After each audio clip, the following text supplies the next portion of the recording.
नमस्कार, मैं कमलेश कबीर आपका एक बार फिर स्वागत करता हूं इस नए एपिसोड में। इजराइल, अमेरिका और ईरान आपस में युद्ध की स्थिति में पिछले 3 दिन से हैं और अपने पहले ही अटैक में ईरान के सर्वोच्च नेता या हम कहें कि सर्वोच्च धार्मिक नेता खामनेई को मौत के घाट उतार दिया, हत्या कर दी गई। उसके बाद ईरान ने जो हमला किया वो हमला किया सऊदी के ऊपर लगातार हमले हो रहे हैं, बहरीन, हम लेबनान की बात कर सकते हैं, कतर की बात कर सकते हैं और अब एक वो साथी जो हमेशा मीडिएटर का काम करता था, ओमान, वहां पर भी ईरान ने हमला किया है। उसके बाद अब स्थिति यह आ गई है क्योंकि 14 से 15 देश, जब से ब्रिटिश एयरबेस के ऊपर हमला किया है तो ब्रिटेन की, फ्रांस की, जर्मनी की उस तरफ भी जो है वो प्रतिक्रिया आ चुकी है। तो अब एक तरीके से वर्ल्ड ऑर्डर बदलता हुआ सा दिखाई दे रहा है। अब इस बीच में सवाल खड़े किए जा रहे हैं प्रधानमंत्री नरेंद्र मोदी के ऊपर, और सवाल खड़े करने वाली पार्टी है कांग्रेस पार्टी। विपक्ष में है, विपक्ष का काम होता है सवाल खड़े करना, आलोचना करना।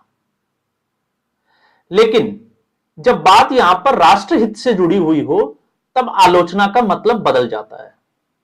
लेकिन चूंकि सोनिया गांधी को, राहुल गांधी को प्रधानमंत्री बनाना है और राहुल गांधी को प्रधानमंत्री बनाने के लिए सोनिया गांधी जो भी लिखना पड़े, जो भी कहना पड़े वो कहने को तैयार है। हालांकि उम्र और स्वास्थ्य उनके साथ नहीं है, तो आप समझ सकते हैं कि यह स्टेटमेंट किसने लिखा होगा।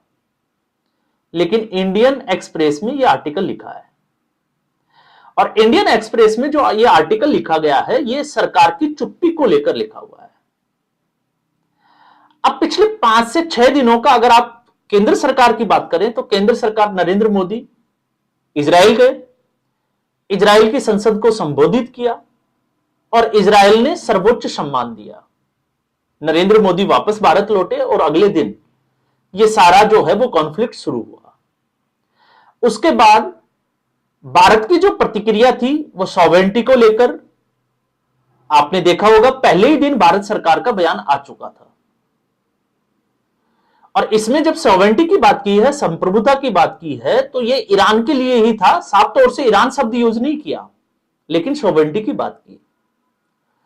उसके बाद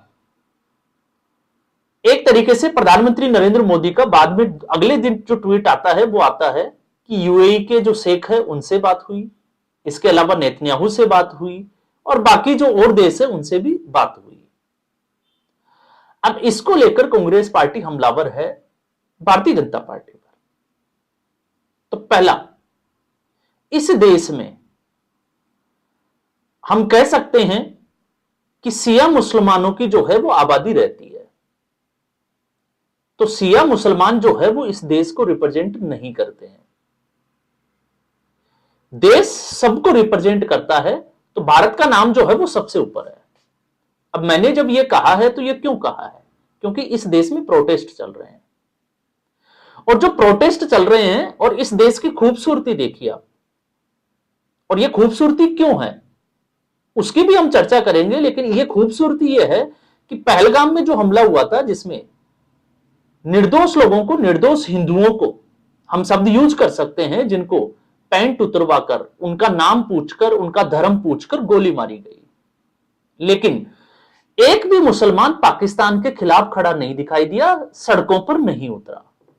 तो भारत का मुसलमान पाकिस्तान के साथ है। ईरान जो लगातार जो है वो कई समय से कश्मीर को लेकर भारत के खिलाफ टिप्पणी कर चुका था।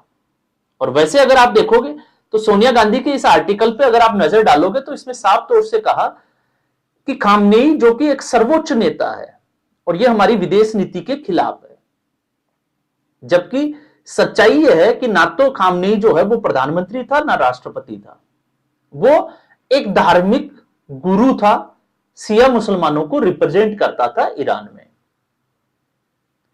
तो अगर भारत की विदेश नीति पर सवाल उठाया जा रहा है तो अब यहां पर 2 सवाल बनते हैं। एक, ओआईसी में 57 देश है सदस्य, मुस्लिम देशों का एक संगठन है ओआईसी, उसमें से कितने देश ईरान के साथ खड़े हैं? पहला सवाल। और दूसरा, ईरान ने दुबई में, आपने देखा यूएई में जो है वो लगातार बमबारी की। इसके अलावा जो है वो बहरीन, ओमान हमने बात की, लेबनान की हमने बात की, कतर की हमने बात की। तो मुस्लिम देशों के ऊपर आक्रमण कर रहा है ईरान। तो अब आप समझ सकते हैं कि कौन किसके साथ है। और जब भारत की विदेश नीति की हम बात करते हैं तो समय के साथ वर्ल्ड ऑर्डर बदलता है, राष्ट्रहित जो है वो बदलते हैं, और उसके साथ यह तय होता है कि किसके साथ। और आज की स्थिति में आप देखिए, जब हम ईरान और बाकी देशों को कंपेयर करते हैं तो ईरान में भारत की कितनी आबादी रहती है, और बाकी देश अगर आप यूएई में देखोगे, ओमान जैसे देशों में देखोगे, तो वहां पर भारत की आबादी कितनी रहती है। तो आबादी के हिसाब से यूएई का पलड़ा भारी है, दूसरे देशों का पलड़ा भारी है। तो डेफिनेटली प्रधानमंत्री नरेंद्र मोदी ने वहां पर कॉल किया होगा। तो क्यों किया होगा? जाहिर सी बात है, भारतीयों की चिंता को लेकर किया होगा। अब यहां पर आप पॉलिटिक्स जो है वो कर सकते हैं, राजनीतिक तरीके से जो है वो सरकार को कटघरे में खड़ा कर सकते हैं, लेकिन सच्चाई यह है कि रशिया और यूक्रेन, प्रधानमंत्री नरेंद्र मोदी दोनों राष्ट्राध्यक्ष से बात करते थे, पुतिन से भी और जेलेंस्की से भी। लेकिन इसी प्रधानमंत्री ने 4 घंटे के लिए युद्ध रुकवाकर भारतीय छात्रों को वहां से सुरक्षित निकाला, और भारतीयों को ही नहीं, पाकिस्तानी छात्रों को भी वहां से बाहर निकाला। तो जब विदेश नीति और कूटनीति की हम बात करते हैं तो मुझे लगता है कि सरकार को नजरअंदाज नहीं करना चाहिए। कांग्रेस पार्टी की मजबूरी, विवशता आप समझ सकते हैं, क्योंकि कांग्रेस पार्टी का जो भविष्य है वो अंधकार में नजर आता है। तो उनको लगता है कि किसी भी तरीके से कुछ ऐसा करें कि इस देश में माहौल बने, नरेंद्र मोदी के खिलाफ ये जनता हो। तो जिन लोगों को रिप्रेजेंट कर रहे हैं और जो लोग सड़कों पर है, उनकी आबादी कितनी है? 3 से 7%। मुसलमानों में उनकी आबादी कितनी है? 10 से 15%। और एक बहुसंख्यक आबादी जो 70 से 80% है, जो हिंदू आबादी है, आप सोचकर देखिए कि वो पिछले 3 टर्म से किसके साथ खड़ी है। और वो प्रधानमंत्री नरेंद्र मोदी के साथ खड़ी है। तो आप इससे अंदाजा लगा सकते हैं कि प्रधानमंत्री नरेंद्र मोदी के साथ खड़ा कौन है।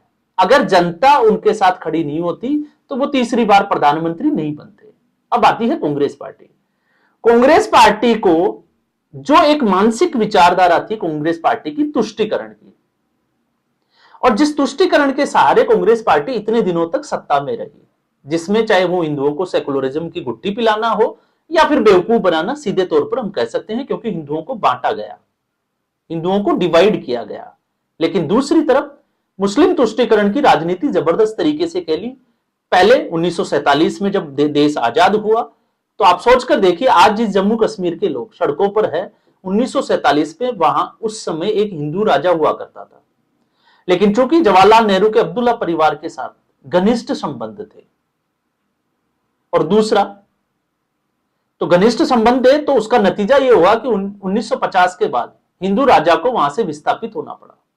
और आज स्थिति यह है कि 1989 में उसी अब्दुल्ला की सरकार ने हिंदुओं को पलायन करने के लिए मजबूर किया गया।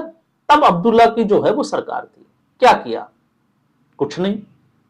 और आज वहां पर आप ये देखिए कि हिंदुओं की आबादी क्या है। और दूसरा, जिस तरीके से इस एजुकेशन सिस्टम को तोड़ा किया और हमें वो जानकारियां हमें छुपाई गई जो मुसलमानों को जो है वो कटघरे में खड़ा करती थी, और वो जानकारी परोसी गई जिसमें उनको महान बताया गया। तो हमें लगा कि उन्होंने भारत देश के लिए बहुत कुछ किया। अगर इतना ही था तो मौलाना आजाद जो भारत के पहला शिक्षा मंत्री हुए, जवाहरलाल नेहरू के अच्छे दोस्त थे, तो सन 1700 से लेकर 1750 तक का जो इतिहास था मुसलमानों का, उसको क्यों छुपाया गया? आखिर उसमें ऐसा क्या था? और फिर उसके बाद में अगर हम आते हैं तो 1947 से लेकर फिर 1969 में आपने देखा किस तरीके से लेफ्ट के हवाले कर दिया एजुकेशन सिस्टम को। तो आज जो लेफ्ट की जो भाषा है वही आपको जेएनयू की भाषा मिलेगी। अब आता है दूसरा इसके उलट, कांग्रेस पार्टी की स्थिति। तो कांग्रेस पार्टी की स्थिति परसों की जो है वो एक दिन पहले की खबर है कि कांग्रेस पार्टी लेफ्ट के साथ गठबंधन नहीं करेगी पश्चिमी बंगाल के चुनाव में। तो कांग्रेस पार्टी का वजूद क्या है और लेफ्ट का वजूद क्या है? जिस पार्टी ने 34 साल तक राज किया, आज उसकी सीटें पश्चिमी बंगाल में कितनी है? तो पश्चिमी बंगाल में भारतीय जनता पार्टी और तृणमूल कांग्रेस दोनों आमने सामने दिखाई देती है। तो यहां पर जो सोनिया गांधी का जो लेख है वो सिर्फ और सिर्फ एक तरीके से आप कह सकते हो कि पुत्र मोह में लिखा हुआ लेख है। उनको कोई मतलब नहीं है कि इस देश का हित जो है वो कहां छुपा हुआ है। उनको लगता है कि किसी भी तरीके से प्रधानमंत्री नरेंद्र मोदी को बदनाम किया जाए, वो कुर्सी से हटे तो राहुल गांधी का नंबर आए। अब इसमें जो है वो हवाला दिया गया यूएन के चार्टर का, जिसका क्लोज जो है वो आपको पता होगा आर्टिकल 2/4, जो किसी भी देश की संप्रभुता की बात करता है। तो संप्रभुता और यूएन करता है। इसमें सबसे बड़ी बात यह है कि यूएन का चार्टर है। तो सोनिया गांधी से कोई यह पूछे कि आखिर संयुक्त राष्ट्र संघ का महत्व क्या है, संयुक्त राष्ट्र संघ क्यों बना था 1945 में द्वितीय विश्व युद्ध के बाद, और 1945 के बाद में इस दुनिया ने कितने युद्ध देखे? कांग्रेस पार्टी के समय में भारत ने 62 का देखा, मैं कहूंगा कि 48 का ही देखा, 62 का देखा, 65 का देखा, 71 का देखा, एलओसी कारगिल वाला जो है वो देखा, और उसके बाद में ये वाली जो घटनाएं हैं। यूएन रोक पाया? नहीं रोक पाया। रशिया और यूक्रेन का जो युद्ध चल रहा है, यूएन ने किसी के ऊपर कठोर एक्शन लिया? नहीं ले पाया। तो यूएन जो है वो मूक दर्शक है, उसकी बात करने का यहां पर कोई फायदा नहीं है। जिसकी लाठी उसकी भैंस, हमने पहले भी बात की थी कि जिसमें जो दम है वो कमजोर के ऊपर इसी तरीके से करता रहेगा। वेनेजुएला इसका उदाहरण है, क्यूबा इसका उदाहरण है, और ईरान जो है वो इसका ताजा उदाहरण है। और जब बात आती है भारत के संविधान की, तो भारत के संविधान को कितनी बार जो है वो इसमें अमेंडमेंट हुए, और सबसे ज्यादा अमेंडमेंट किसने किए वो आप देख सकते हैं। तो जनता ने डेमोक्रेसी में जिस पार्टी को वोट दिया, उस पार्टी को अपनी विदेश नीति इस देश हित के हिसाब से तय करने की पूरी छूट होती है। जहां पर देश का हित छुपा हुआ होता है वो उसके साथ। और जब बिजनेस की हम बात करते हैं तो आप देखिए कि इस वक्त ईरान के साथ हमारा कितना बिजनेस है और रशिया के साथ, और बाकी देश जिन लोगों ने स्टेटमेंट भी दिया ईरान के फेवर में, कोई एक भी देश जो है वो ईरान की तरफ से लड़ने क्यों नहीं आया? क्योंकि कोई भी जो है वो अपने राष्ट्र हित को देखते हुए नुकसान झेलने के लिए तैयार नहीं है। लेकिन कांग्रेस पार्टी जो है वो आमादा है सिर्फ और सिर्फ अपने वोट बैंक को लिए, उनको सिंपैथी दिखाने के लिए कि हम आपके साथ खड़े हैं। और इसी कड़ी में जो है वो इस तरीके के आर्टिकल, और आप देखिए एक के बाद एक और भी बहुत सारे ऐसे नेता होंगे जिनके बयान अब जो है वो आना शुरू होंगे।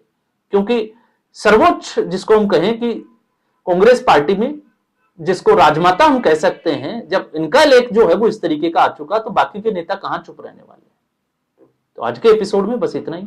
उम्मीद करूंगा वीडियो एपिसोड आपको पसंद आया होगा। वीडियो को लाइक करें, शेयर करें, चैनल जरूर सब्सक्राइब करें। धन्यवाद।